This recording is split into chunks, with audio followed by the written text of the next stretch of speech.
What's up, guys? Welcome back to another episode of the Darkhorse Dental Success Podcast. I'm your host, Ruben Camp. This is episode 8, and we have the famous Andre joining us, presenter, coach, teacher, inventor of the crew, the process, the Eaglesoft field guide, and a heck of a user of emojis. Andre, welcome to the pod. Hey, buddy. How are you? Good to see you. Doing well. Yeah, we were just rapping about before we recorded here about how much our life has changed. With you are obviously an avid traveler for work and for pleasure. Me too. We've been quarantined here, so just add us to the list of people suffering through this thing. Yeah. And so I have some questions for you because I've been a long-term admirer of yours. You were really early into the Facebook group, like really spending a lot of time there. You know, there was that, the Dental Town kind of confined forum, right? That was there. And then it's like in the course of, it seemed like overnight to me, like everyone just like shifted. Obviously Dental Town is still a thing, but like, that's not what I would tell someone right now. Hey, where do I get great resources for Eaglesoft? I'm like, oh, go right to Andre, right? So in that note, you seem like this person who is everywhere all at the same time. You respond so quickly. I can't even wrap my head around it. How are you so available? Well, right now I'm sitting around the house. So now, honestly, I've got major OCD. So, for me, everything goes to my phone. So, it doesn't matter if it's Facebook, Instagram, whatever, it's all going to go to my phone. And I refuse to have an inbox. I mean, I'm an Outlook guy. My Outlook inbox can never be more than a scroll bar. It's that crazy. So I respond to things just like that. And Facebook turned into a process where a message came in, I responded. I just won't let somebody hang because I know, as somebody who worked at the front desk, typically if I had a question, that question was a question that came down from the doc, and I had like 5 seconds to get an answer. So I understood that, and that's the way I like to respond, because I realized that a lot of times those questions come from somebody who really needs an answer. And 90% of the time, especially with the Eaglesoft Field Guide, that question's already been asked and I already have the answer. So a lot of times it's just a cut and paste kind of answer to it. So that's easy enough for me to do. And I don't sleep, so what the heck, Caffeine does help. I'm with you. Like inbox 0 is always my goal. I do, however, cheat. I have a folder, I use Outlook, called backup.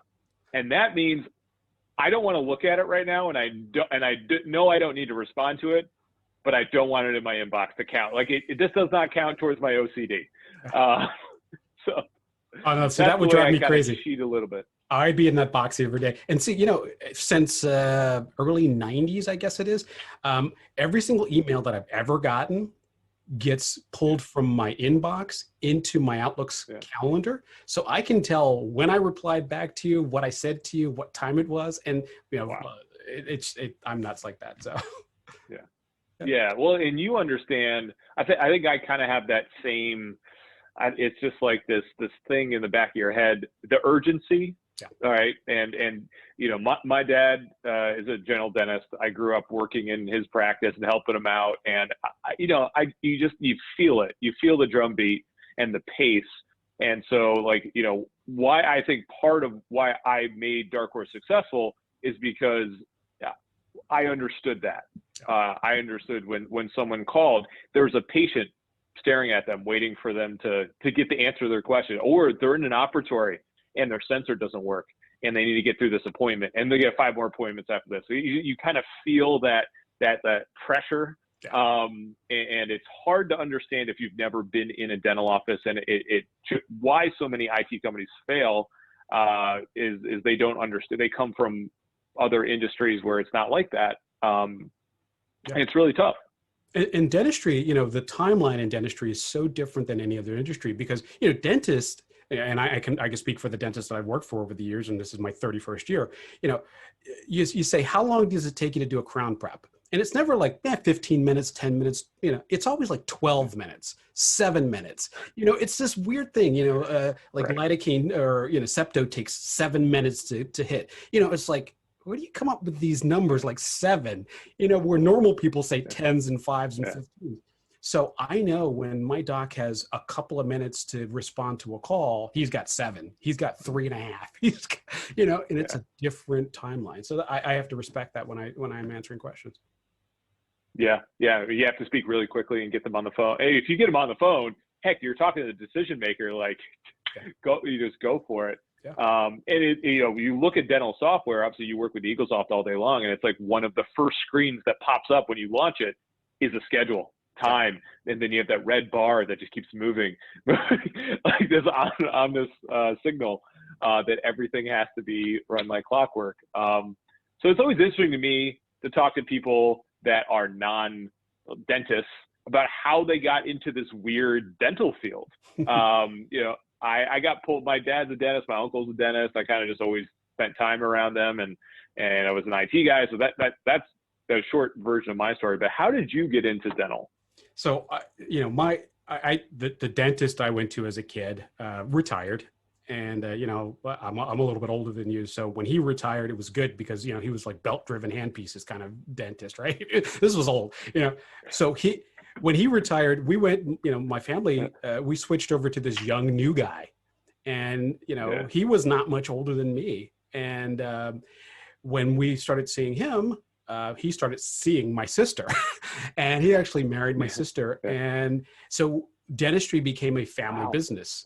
Yeah, I know. Weird. Yeah. And, Thanksgiving was never the same. Now my dentist is across the table from us, but the crazy thing was when I started working for my brother-in-law, Clyde, his business was terrible. I mean, he was a fantastic dentist. He started really young. He was one of those dentists who had a 6-year BS DDS. So he came out of school 2 years earlier than most dentists. Really young guy starting. Started working in corporate dentistry first. Got his hand skills up. Did some really good work in school. But when he came out, he was ready to rock and roll. But he was a young guy. And had pretty much bankrupted himself using his Social Security number as his business. Yeah, we know that story. So when I came into the business, I came from high-end retail, very high-end customer service selling. If you think what people who sell Rolls Royces do on a regular basis, where they're sitting around, they're having relationships with clients, and they see 1 or 2 or 12 people a year that they may sell a car to. That was the kind of level of retail I was doing. And when I came into dentistry, I wanted to take what I learned outside, what Ritz-Carlton taught me, what Disney taught me, and apply that to the patient interaction. At the same time, again, 30 years ago, we were dealing with integration of technology. We were using WordPerfect, we're using Unix-based dental software. And again, young dentist who was very much into that push for technology, we got to really implement a lot of that stuff early on and figure out how to utilize that to treat our patients. So for me, it was taking over the business. Literally, I took over the business. I became the owner, not obviously on paper. I'm in Pennsylvania, I couldn't have done that, but I took on the entire debt load of the practice, including all of his bad debt, and and had to get him to solvency so that I could get a paycheck and so he could get a paycheck. So formed the LLC, got him out of bankruptcy, got him out of several tax liens, and learned the business literally from the ground up. And he was the kind of dentist also who, if I questioned a procedure, he taught me the procedure. If I said, how do you do a root canal? The next extracted tooth, he had me filing it. So I learned literally ground up. But, I came from a field that I had no idea what I was doing when I came into dentistry and just really sucked it up, really wanted to learn, but at the same time had to teach all the dental assistants that we hired. And I had to teach all the new admin people that we hired. So, it was a big part of that. Yeah, those are very valuable skills. Obviously, you brought that sales engine into the practice, which is something most doctors never get to experience. But then you taking over the business aspect of it, it just you wearing so many hats must have helped you. You know, obviously, coach, presenter, teacher, as I mentioned at the top. All of those things were kind of like, you know, you're cutting your teeth to say on there. And going along with that, you know, a lot of what, you know, I see you preaching about is you can't really help a client until they have their story, their philosophy, their core philosophy nailed down. You know, it makes it a little bit clearer how you got there now from you telling me how you got into dentistry, but can you tell us a little more about that process of yours? Yeah, well, and you see it with technology. You know, if you come into an office and you say, you know, how do you see your office laid out? How many, you know, do you want a computer at 12 o'clock? Do you want one at 6 o'clock? You know, what do you want? And they go, well, just do what you think is right. In 6 months, you're moving computers, right? So you really have to talk to, you know, my first thing is tell me about your practice. Tell me what you do. Tell me, you know, what do you see? You know, who are your clinical mentors? You know, are you a Dawson guy? You're a Pankey guy, you whatever, you know, and I say guy, mean guy, gal, you know, but, you know, I ask that question because I need to know a little bit what drives them. And then the other thing is, you know, do you ride horses? Do you play golf? You know, what do you do after you get out of here at 5 o'clock, whatever, that drives you to get the day done? And I have a lot, you know, like my brother-in-law, he would say at 6 o'clock, I go read another textbook. You know, he was just all in on dentistry. So I need to find out what drives you so that I can find out what keeps you in this business, and, you know, because this is a really tough business, I have to say, but, you know, what drives you? So a lot of what I do is find out what drives somebody, what is the philosophy, and then clarify that, because a lot of the people in our business are very hands down, you know, all they see is 32 teeth and they don't see outside that. And that gets a lot of people, you know, stuck in a job. And this is, you know, for me, it's a great business. It's a great field, but it's great when we enjoy what we do. So I want to tap into that so that I can keep somebody focused. You know, a lot of what I do with coaching is saying, you know, somebody calls and says, oh, I'm miserable. I go, so why are you miserable? And they're like, this day's just not going well. And I can find out, well, why is the day not going well? And they're like, well, I had a tea time at 6, but I couldn't get out. You know, well, nobody's tea time at 6. You're playing therapist right now. But that's part of my job. And a lot of it is just like, hey, dummy, you told me you want to do this. Get focused back on that. And I'm really tough with people, because if I start with your why, then I can just keep going you back to it. And that's what all, you know, therapy is all about, is just getting you back to where you wanted to be, you know. And I see that. I see myself, my mom's a therapist, so I see myself in that role a lot. And that's another thing we have in common. My mother's 91. Oh, I sit with her 10 hours a week. Saturday and Sunday, I sit and have dinner or lunch with her.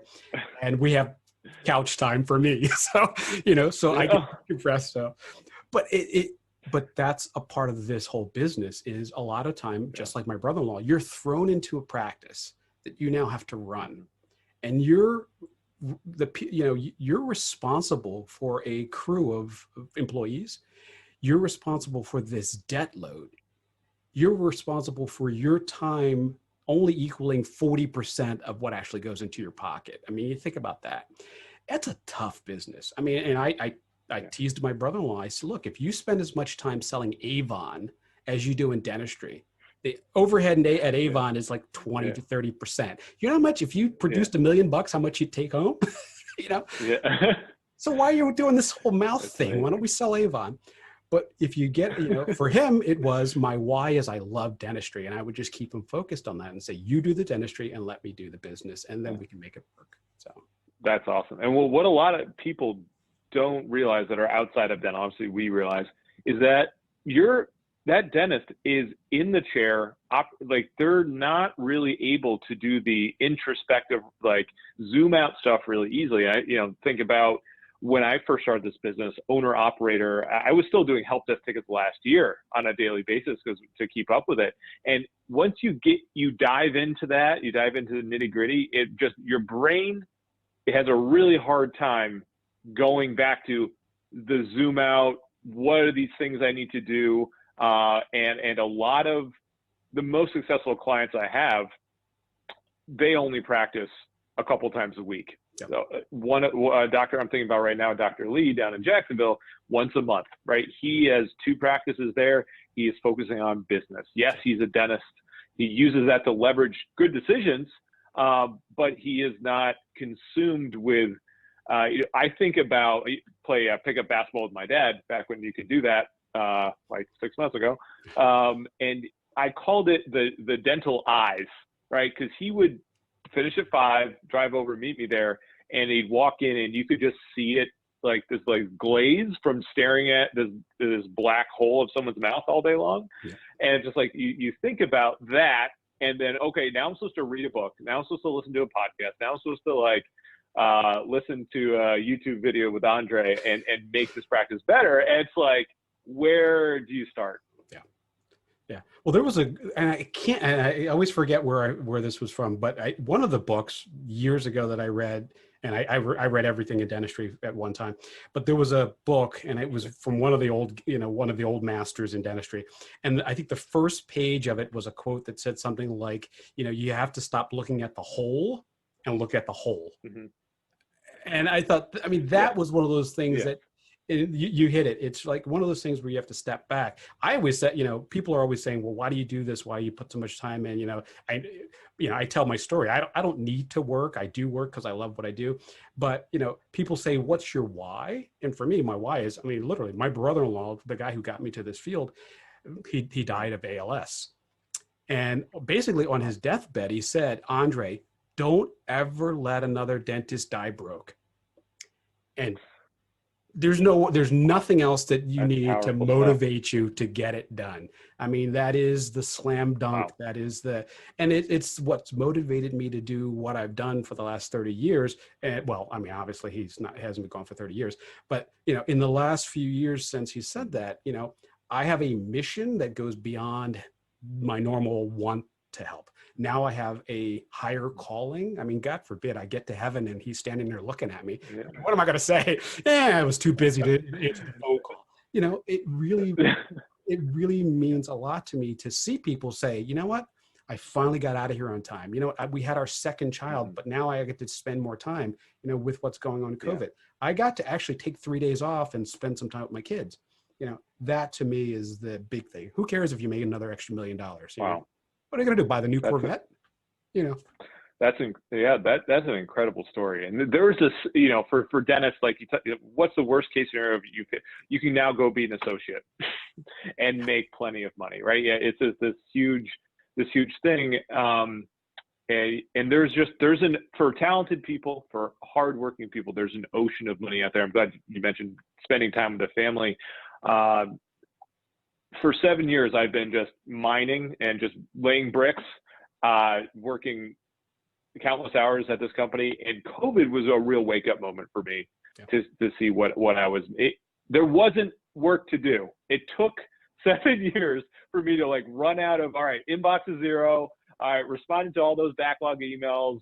I reached out to everyone and, well, I guess I'll go for a walk. Yeah. I guess I'll kind of clear my head. And just it's amazing what can happen when you can just take a beat and focus like that when you haven't in so long. So switching subjects, you are about to approach 10,000 users to your field guide.